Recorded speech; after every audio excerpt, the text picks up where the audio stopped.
वही कि देखो भाई साहब गया सारे घर दुआ करने के लिए।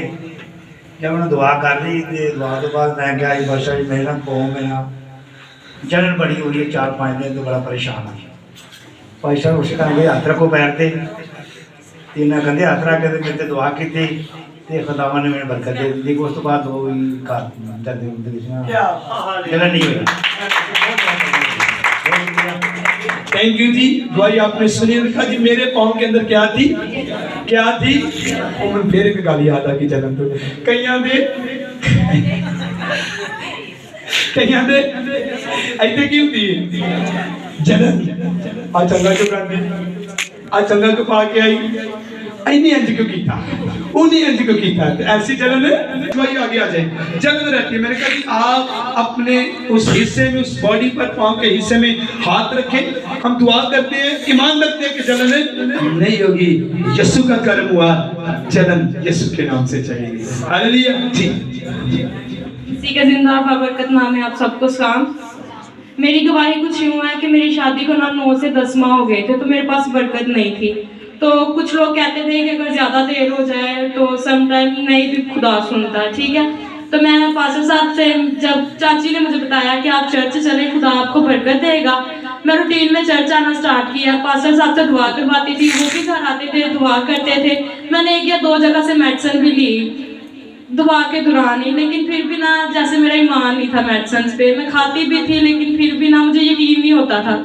तो पास्टर साहब से मैंने दुआ करवाई। एक दिन तो उन्होंने मुझे कहा 10वां महीना था तब, तो इन्होंने मुझे कहा कि आप इस साल में खुदा आपको बरकत जरूर देगा। उससे पहले मैं रोया भी करती थी, लेकिन उसके बाद मैंने घर जाके बहुत ज़्यादा खुश हुई उस दिन और मैंने ये कहा कि अब मैं दोबारा नहीं रोऊंगी क्योंकि पास्टर ने कहा तो खुदा पे मुझे पूरा यकीन है कि वो इस साल के अंदर अंदर मुझे बरकत जरूर देंगे। और खुदा का शुक्र है 12वें महीने के अंत पे खुदा ने मुझे बरकत दी। खुदा उनकी बरकत अता फरमाए। बहुत बड़ी गवाही है। हालेलुया।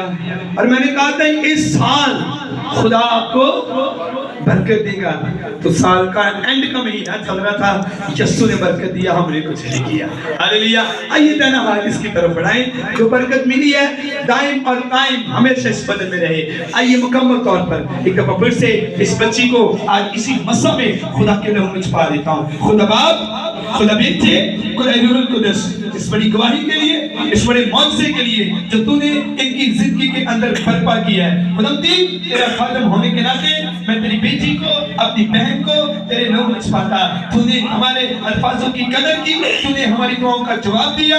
ये जो बरकत इस बदन पर आ चुकी है यीशु के नाम में दायम और कायम रहे। खुदावंद इस सुलभ से बेटे और बेटी के पैदा हो। आज के बाद खुदावंद बहुत से खुदा ने बरकत से भरना, बहुत सी खुदा की जिंदगी में जलाली काम करना, ताकि बहुत जल्दी खुदा देख तेरी जिंदगी के अंदर खुदा इसकी जिंदगी में तूने काम किया। हम तेरी शुक्रगुजारी करते हैं। मैं तेरा खादिम होने के नाते इस बरकत को कायम करता हूँ। Bless clear all my name Jesus. मुकम्मल तौर पर प्लीज कभी ये बरकत ना चुराई। खुदा के कमरे पर, रूम पर, बेटी के चलने फिरने, उठने बैठने, खाने पीने पर तेरी बरकत, तेरा हाथ ठहरे और खुदा ये बरकत हमेशा कायम रहे यीशु के नाम से आमीन। God bless you. मेरी गवाही ये है कि मेरे 2-3 दिन पहले दांत में बहुत ज़्यादा तकलीफ थी, इसकी वजह से मैं बड़ी परेशान थी। और मुझे ये था कि मैंने कहा खुदा मैंने तेरी वर्शिप करनी है तो मैं कैसे मुंह खोलूँगी क्योंकि मुझे बहुत ज़्यादा तकलीफ थी, बोलने में भी तकलीफ थी। और कुछ मैंने पास साहब से दुआ करवाई, मैंने खुद भी की और खुदा उनका शुक्र है अब से लेकर कोई मुझे दर्द नहीं है। ये सारा इज्जत सारा जलाल मेरी यीशु के नाम है। थैंक यू जी। छोटा सा दिया बहुत बड़ा दिया जी। खुदा आपके जी को कबूल करे। Thank you so much. God bless you. बैठे आप। खुदा आप सबको बरकत दे। और अगर किसी जिंदगी के अंदर कोई गवाही है, टेस्टमनी है,